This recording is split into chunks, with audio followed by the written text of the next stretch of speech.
we're gonna, this is a piece of foam rubber. I just cut this, and we're just gonna glue it on there. You can buy glue at Walmart in a can, spray can. You can spray it on there, top and bottom, whatever, and that way it sticks to it. It won't move when you're working with it. So that's what we're gonna do.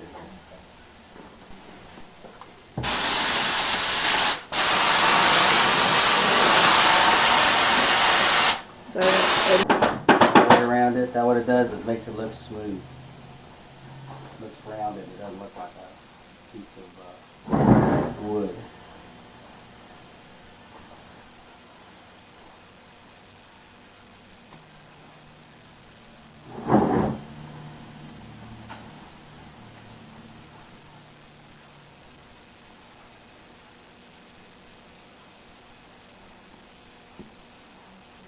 One part. And then what we're going to do is we're going to glue this apron on. And this is how you get laid down flat. And then what I do is I put some on the bottom. And I keep it from moving around. And here's the secret, right here. Part of it anyway.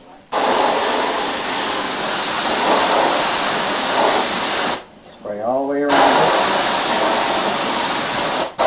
On the foam rubber, on the Dacron, all the way around it.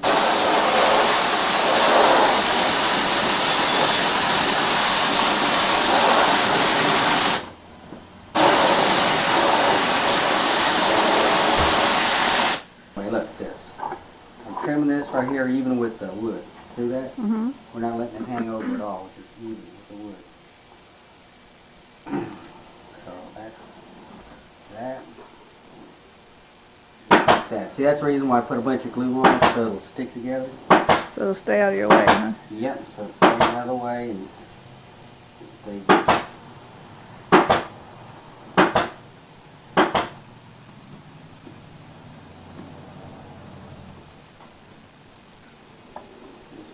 Hung over just a little bit, so I'm just going to cut that off.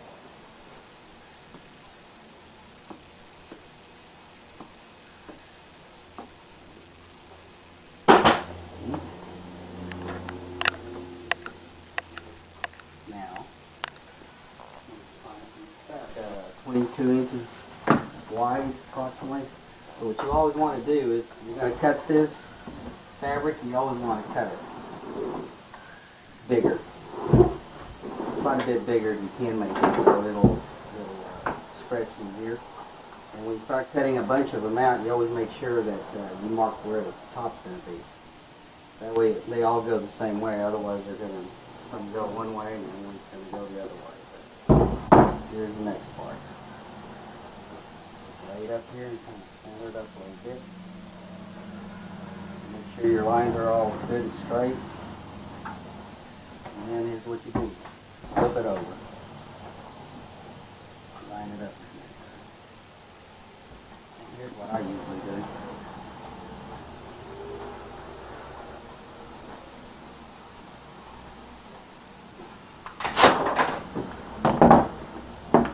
Usually I put a couple of staples right here in the center. Not all the way across, a little bit. Like that. And then I turn it around and come to the back, middle of the back. And hold it upside down like this, up like this. And use your hand to get all the looseness out. See, I'm pulling right here. Like that. See? And so just like that, and once I know it feels pretty good, got 3 or 4 more staples there too. So you can do. I did this way because I don't want anything flowing over here. So like this. When I'm pulling on this, I'm pulling this way and that way at the same time. I'm pulling towards me and then back that way at the same time. What that does, see, it makes it smooth. It takes all the wrinkles and everything away from there. More staples. I'm pulling that way, away from me, and then back this way. And what that does, it takes all the wrinkles out again.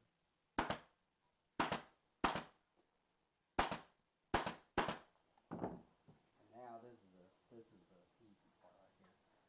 You've got to have it down on a table like this. This is what you do. You grab it. I'm pulling up on it, and then back again, away from me. And what that does is straightens all this up again. You got to have it really good and snug. I usually turn around, try to do all the same things at one time. Same thing again. I'm pulling this way and up that way. And that takes more wrinkles out. And the next part, like this. You always got to use your hand like this to kind of smooth things out a little bit. And I'm doing the very same thing that I just said a minute ago.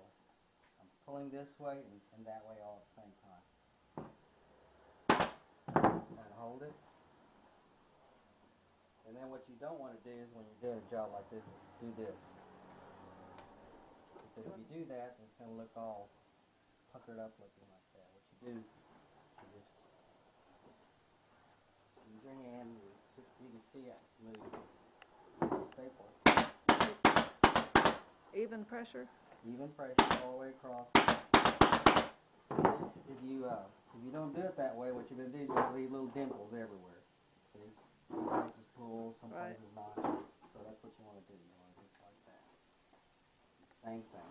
Just kind of use your hand, and I'm pulling on it, and I'm getting all the excess out.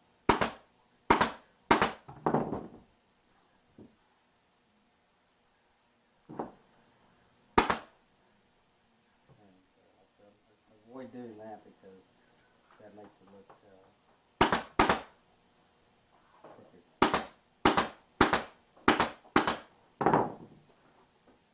Last part right here.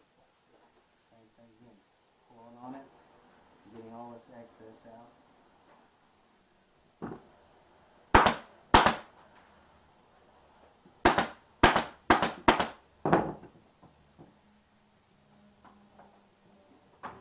Same thing again. Same. Pulling out that way, away from me, and then using my hand to make sure that it's not loose anywhere. You don't want it loose.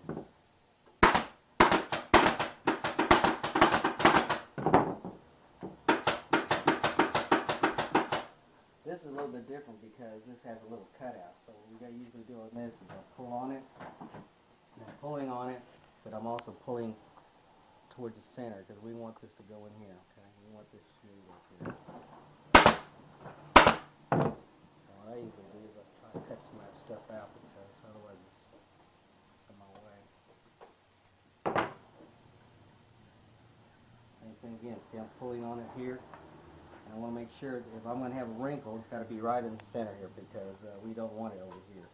We want it right in here because the wood, the leg is going to hide all that.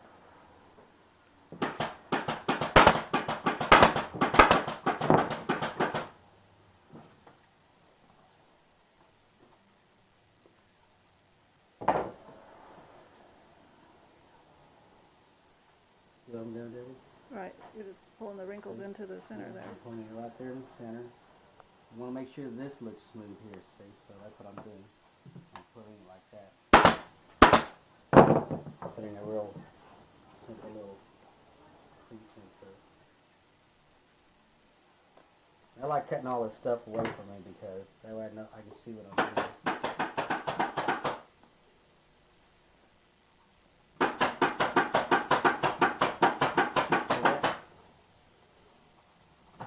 There's going to be a wrinkle. We want it right there. That's where it backs up to the chair. Yep, you won't ever see it.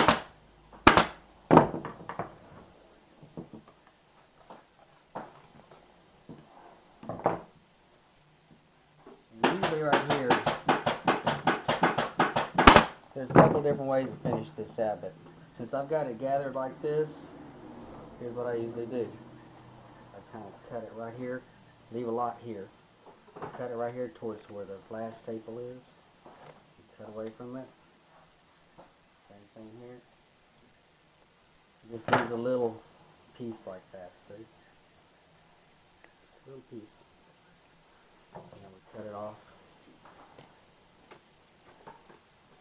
And then here's the last part. See, just nice, simple little... Nice, simple little pull. It looks nice and neat. And actually, it's a lot easier to do if it's just a flat board. This is harder to do because it's got a 2-inch piece of rubber on it. But this is the best way to do it. The other type of dining room chairs where there's a lot of sewing on those, that's an entirely different situation. So then you do got to sew it. So you're doing the same thing on this corner? Yeah, same corner. See I'm holding it up? Right. I'm holding it up because I'm actually seeing where my little pleat's going to be there. See that? Right. So I cut what's back behind it. A little piece there. And I want to make sure that this is not real loose, puffy. So I just kind of look at it, and if I like it, then I'll finish it off. If not, I got to take it loose and do it again. So anyway, that's how you do a simple little dining room chair seat.